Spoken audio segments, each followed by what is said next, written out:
welcome to another episode of On the Couch with Katie, a safe space where we can talk about mental health and well-being in a way that is real, relatable, and just that little bit cozy. Now, today's topic, we're going to be talking a little bit about something that we all experience, but often don't know how to communicate. This is anxiety. It could be that jittery feeling in your stomach, a little bit of shaky hands, or maybe just racing thoughts and overthinking. We all feel it, but how do we identify it, and how do we look after ourselves when anxious thoughts take over? If you've ever said, I'm just a bit stressed, or I don't know what's wrong with me today, then this episode is for you. Today we'll look at how to recognise anxiety, and more importantly, how to treat it. So take a breath, get comfy, and let's explore anxiety. So first, let's break it down. What is anxiety? Now, we often hear people talking about it in respect to a mental health disorder, and of course that is the case for many people. Generalised anxiety disorder, social anxiety disorder, and panic disorder are unfortunately more and more prevalent today. But in fact, anxiety as a sensation is something that is naturally occurring in all humans and other animals. It's an evolutionary response to threat. Now, back in the days when we were cavemen, anxiety would rise when there was a predator nearby, perhaps a tiger coming to take our food or even attack us. It alerts us to potential danger and is a sort of internal alarm system. But sometimes, and especially prevalent in today's world, that alarm can go off when there's no actual threat. You might feel your heart pounding, your chest tightening, you could just feel on edge or feel like something's just not quite right. If this sounds familiar, then perhaps what you're experiencing is anxiety. Now, anxiety can show up in a lot of ways, which can make it quite difficult to identify. These could be cognitive experiences, so something that we experience within our brain to do with our thoughts. These could be racing thoughts, or maybe negative thoughts, or worrisome thoughts. This can often result in different types of behaviour, so this could mean avoiding situations, staying at home to stay away from situations that cause us fear. But it can also cause emotional responses, feeling overwhelmed, tearful, angry, or upset. And it could also have other effects on our lives, affecting how we sleep, affecting our appetite, and so many other things within our life. But what other people tend to forget is that anxiety can manifest physically as well, resulting in feelings that make us worried about our health. This could be racing heart, or feeling short of breath. Could mean feeling a bit faint, shaky, dizzy, or even feeling nauseous and sick. Now, often people identify these feelings when they know they've got something scary. For example, doing public speaking, or now often these can manifest in things that we all know can be scary. This could be public speaking or going into an exam. But often when these feelings crop up when we cannot necessarily identify the stressor, we can often feel panicked, thinking there's something wrong with us, and therefore fueling that anxiety even further. Some people don't even realise that they are anxious. They might think that they're tired, moody, or just not coping well. But sometimes checking in and with our emotional side of things can help us realise that what we're feeling physically is actually related to what we're feeling internally. So, what can cause anxiety? In the modern world, it can be anything really, but some common triggers include work pressure or even unemployment, social situations, health worries, past trauma, loss, financial problems, or even too much screen time and not enough rest. Now, I know that when I'm not looking after myself physically, or maybe burning myself out, burning the candle at both ends, and not actually giving myself enough time to de-stress at the end of the day, can really fuel these feelings of anxiety. But because I'm pushing through and just getting on with my day and thinking that I don't need rest, I don't realise that the feelings when they occur are anxiety. And sometimes there often are no clear reasons, and that can make it even more confusing, therefore fueling the anxiety, etc. If you're watching this and nodding along, I want you to know that you're definitely not alone. Anxiety is something that I have experienced and identified in myself for probably about 15 years now. And being aware of it is a really, really important part of being in control of it. Letting you feel that you can deal with the situation rather than letting the situation handle you. Often anxiety can make you feel that it over-exaggerates the threat and under-exaggerates your ability to deal with the threat.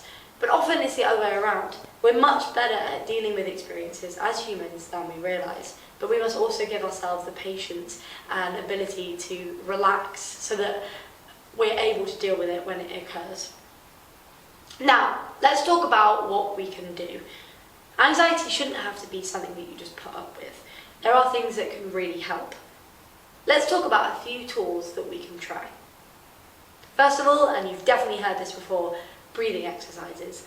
Now, it might seem silly and might seem over the top sometimes, but taking a moment to take a deep breath and practice a couple of breathing exercises can be the best way to stay in tune with ourselves and quite literally regulate our nervous system.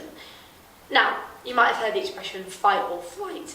So when we feel anxious, when we feel that there is a perceived threat, our body kicks into fight or flight mode, giving us extra adrenaline and increased cortisol so that we have the energy to run or fight. But often this can take place when there isn't actually anything to fight, and therefore we have extra energy, extra nervous energy that we don't know what to deal with. Sometimes we need to flick the switch and turn back into rest and digest, the other setting of our nervous system, so that we can relax. And often breathing exercises can help us flip that switch. So let's do one together now. Let's take a deep breath and inhale to the count of 4. And release. Let's do this 4 times.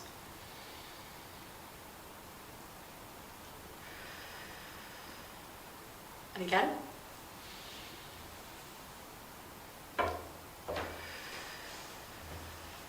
Final time.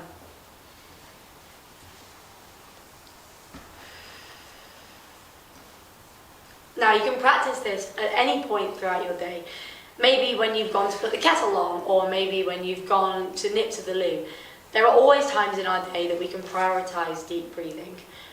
And as I mentioned before, this is quite literally switched a part of our brain and our body to tell us that it's safe, that it's okay to feel calm. Now what else can we do? Grounding techniques. Grounding techniques are something that I find really, really helpful when I'm feeling overwhelmed. And if you've not heard that expression before, what it refers to is taking in awareness from our senses. Often when we feel anxious, we can tend to look very inwards and only notice our body sensations and realise what's going on inside. And that means that we are not noticing what's going on around us and can make us feel quite dissociated from the world. Grounding techniques allow us to feel connected to our senses. One that you may have heard of is the 5-4-3-2-1 technique. Let's practice that together. So let's start off, if you're feeling overwhelmed, or even when you're not, it's good to just practice it. Let's notice 5 things around us that we can see. And then we're going to list them together. For me right now, I can see the camera, the lights, I can see this plant in front of me, the coaster and the table. That's 5 things. Then we're going to do 4 things I can touch. I can feel the denim of my jeans, this soft cushion, the skin on my hand, and also the feeling of the carpet underneath my feet. What about 3 things I can hear? I can hear the sound of my own voice, I can hear the movement against this sofa, and I can hear some distant chatter in some other offices going on. Now, 2 things I can smell. Oh, this is always a little bit trickier. I can smell the carpet in here and a fresh cup of tea. I can smell it's wafting through. And then 1 thing you can taste. I've still got a bit of a lingering taste of my toothpaste before I left the house, so that's something I can tune in. Hopefully by the end of the 5-4-3-2-1 grounding technique, you've actually noticed that you're becoming a lot more aware of the things going on around you.